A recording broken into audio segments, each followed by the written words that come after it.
Welcome back. आप देख रहे हैं खिलाड़ी नंबर 1 सीएनबीसी आवाज़ पर। देखिए, अल्ट्राटेक के केबल और वायर कारोबार में एंट्री से इस सेगमेंट के शेयर में भारी गिरावट देखने को मिल रही है। हम बात भी कर रहे थे थोड़ी देर पहले।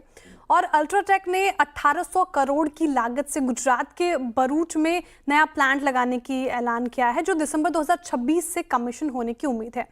अब सवाल यह है कि नए प्लेयर के आने से इंडस्ट्री पर कैसा असर होगा। इस पर बात करने के लिए हमारे साथ जुड़ रहे हैं आरआर काबले के सीएफओ राजेश जैन जी। राजेश जी जैन जी, बहुत बहुत स्वागत है आपका सीएनबीसी आवाज़ पर। सुप्रभात sir.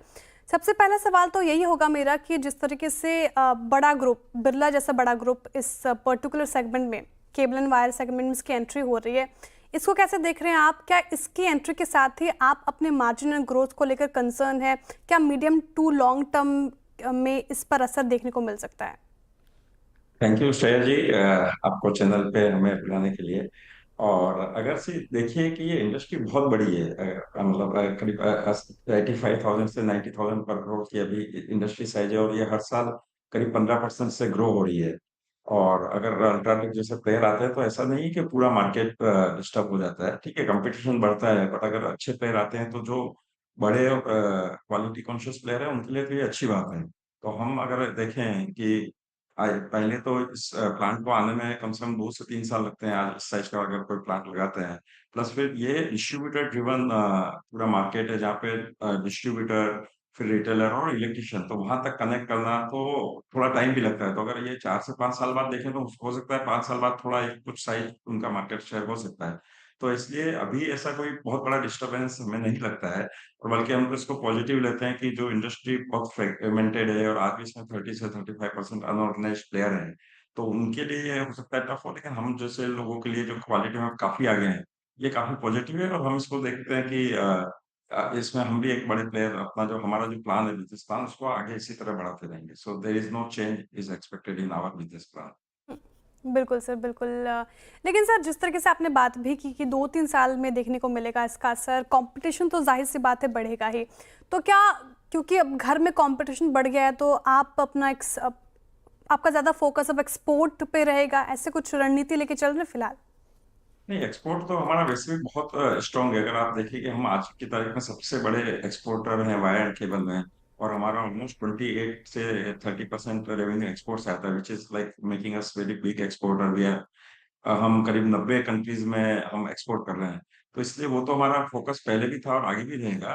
But at the same time India का मार्केट भी अपने आप में इतना बड़ा है, और अपने हमारे खुद की क्वालिटी का लेके जो हमने प्लेस बनाया है वो इंटेक्ट रहेगा, और बल्कि इससे हमें ग्रोथ करने को आगे काफी चांस मिलेंगे।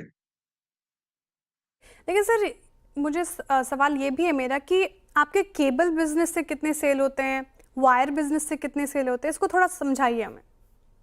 तो अगर हम ओवरऑल आर आर आर काबिल का बिजनेस देखें तो 88% हमारा रेवेन्यू वायर एंड केबल से आता है, और 12% एफएमजी बिजनेस है, जिसमें हम लाइट्स, पंखे, अप्लायंसेस वगैरह, स्विच स्विच गियर्स में है।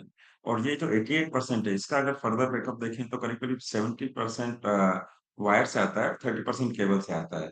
आगे जाके हमारा जो ऑलरेडी जो प्लान है कि सिंस केबल में आगे भी बहुत बड़ा स्कोप है, और इंडिया में जिस तरह से केबल इंफ्रास्ट्रक्चर में काम हो रहा है, तो हमारा, और इंडस्ट्री साइड भी देखें तो 35% करीब वायर होता है और 65% केबल होता है। इसलिए नेचुरली हमारा जो आगे ग्रोथ आने वाला है वो केबल से ज्यादा आने वाला है।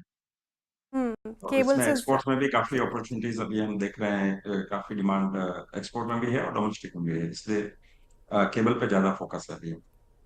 तो फिलहाल आपका थोड़ा सा रुझान ज़्यादा केबल की तरफ है। डोमेस्टिक इन्वायरमेंट में भी इसका डिमांड है, साथ ही एक्सपोर्ट के लिहाज से भी इसमें ज़्यादा डिमांड देखने को मिल रही है। लेकिन सर, आगे की स्ट्रैटेजी क्या है आपकी डिस्ट्रीब्यूशन नेटवर्क को लेकर, डीलरशिप को लेकर?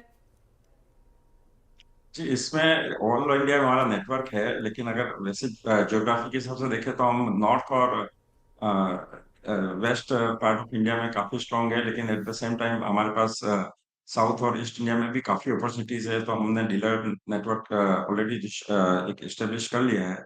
और एक अच्छी बात है कि इसमें जो इलेक्ट्रिशियंस का एक बहुत बड़ा योगदान होता है, because they are the biggest influencer in wire business. तो वहां पे आज की तारीख में हमारे पास 4.5 लाख से भी ज्यादा रजिस्टर्ड इलेक्ट्रिशियन है, जो हमारा लॉयल्टी मैनेजमेंट प्रोग्राम है, which is the largest network in this industry.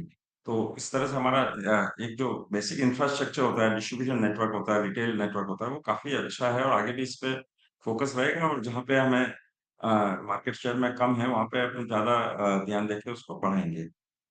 हुँ। राजेश जी, बहुत मन था मेरा आपसे और बातचीत करने का, लेकिन समय उतनी इजाज़त दे नहीं रहा फ़िलहाल। बहुत शुक्रिया सर आपके साथ हमारे साथ जुड़ने के लिए और तमाम सवालों के जवाब देने के लिए बहुत शुक्रिया सर। चलिए इसी के साथ रुक रहे